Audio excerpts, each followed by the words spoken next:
एक जंगल में बरगद के पेड़ की ऊंची डाल पर एक घोंसला था जिसमें गौरैया का जोड़ा रहता था। दोनों दिन भर भोजन की तलाश में बाहर रहते और शाम को घोंसले में आकर आराम करते थे।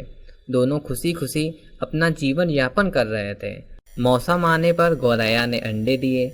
जब उसका पति भोजन की तलाश में बाहर जाता तो वह घोंसले में रहकर अंडों को सेती और उनकी देखभाल करती थी। वो दोनों बेसब्री से अंडों में से अपने बच्चों के बाहर आने का इंतजार कर रहे थे।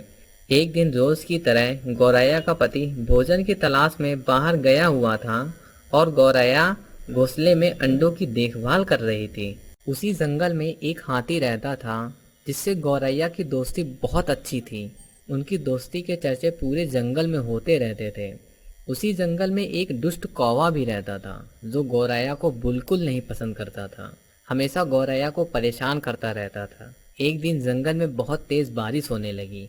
गौरैया का पति खाना लेने के लिए जंगल से बाहर गया हुआ था। तभी अचानक से गौरैया के बच्चे की तबीयत खराब हो गई।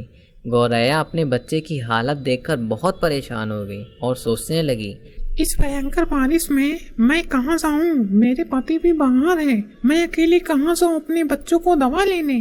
तभी उसको अपने मित्र हाथी का ख्याल आया और वह उसके पास पहुंच गई और बोली, हाथी भाई, मेरे बच्चे की तबीयत बहुत खराब है। क्या आप मेरी मदद करेंगे?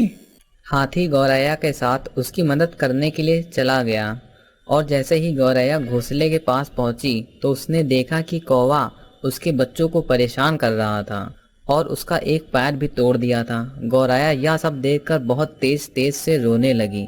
तभी हाथी ने कौवे को सबक सिखाने के बारे में सोचा और कौवा जिस पेड़ पर बैठा था, हाथी ने उसे तेज से हिला दिया और तेज बारिश की वजह से कौवा पेड़ से ना उड़ सका और जमीन पर गिर पड़ा। उसकी सारी हड्डियां टूट गईं। इसी तरह हाथी ने गौरैया का बदला लिया।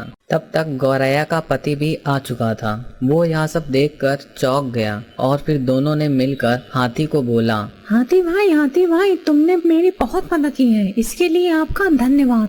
कुछ दिनों के बाद गौरैया का बच्चा भी ठीक हो गया और अब वह फिर से बहुत खुशहाल जीवन व्यतीत करने लगे।